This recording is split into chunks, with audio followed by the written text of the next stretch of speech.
Hi friends, आपनालोक सकलोলৈ quick cooking চেনেলৰ পৰা পুনৰ এবাৰ স্বাগতম জনাইছো। আপোনালোকৰ নিশ্চয় ভাল, ময়ো ভালে আছো। মই ঈদৰ বাবে এটা পিঠা বনাইছিলো, তিল দিয়া পিঠা। এয়া তিলখিনি মই ধুই শুকুৱাই আকৌ গুড় কৰি থৈছো আৰু এইখিনি বৰা চাউলৰ পিঠাগুড়ি লৈছো। তাত নিমখ দিছো আৰু অকণমান হালধি দিছো।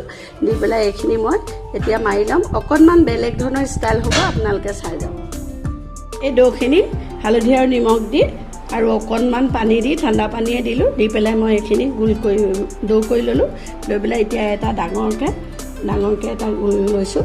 চাব, সকলোৱে পিঠা বনায়, কিন্তু অকণমান ষ্টাইলটো বেলেগ, সেইটো কাৰণে মই দেখুৱাই দিছোঁ। অকণমান বেলেগ, খাবলৈ কিন্তু খুব সোৱাদ। তাৰপিছত এই তিলখিনি মাজত দিম। মাজত দি মই ম'ম' যেনেকৈ বনায় তেনেকৈ বনাই এইটো গোটেইটো ফালৰ পৰা মই বন্ধ কৰি পেলাম।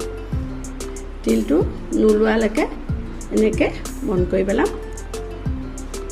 বন্ধ কৰি এফালে তেল গৰম দি থৈছোঁ। খালি ভাজোঁতে এটা কৰি ভাজিব লাগে, নহ'লে তাৰমানে ভাঙি যোৱাৰ চান্স থাকে। এতিয়া নিশ্চয় এইটো মন কৰিলে তো মই গোল কৰি পেলালোঁ। মাজে মাজে অকণমান তিল এটা ওলাই আছে আৰু সেইটো একো ডাঙৰ কথা নহয়। এইটো এনেকৈ কৰিলোঁ, কৰি পেলাই সম্পূৰ্ণ এটা গোল কৰি দিলোঁ। গোল কৰি এইফালে মই তেল গৰম কৰি ৰাখিছোঁ আৰু তাত মই এটা কৰি পেলাই দি দিওঁ। আৰু এই ভজাৰ পাছত মই আপোনালোকক এয়া মই এটা কৰি পেলাই ভাজি ল'লোঁ। নিশ্চয় আপোনালোকক অকণমান বেলেগ ষ্টাইলৰ যেন ধৰিব পাৰিছে। আৰু এনেকৈ আপোনালোকে বনাই খাবচোন।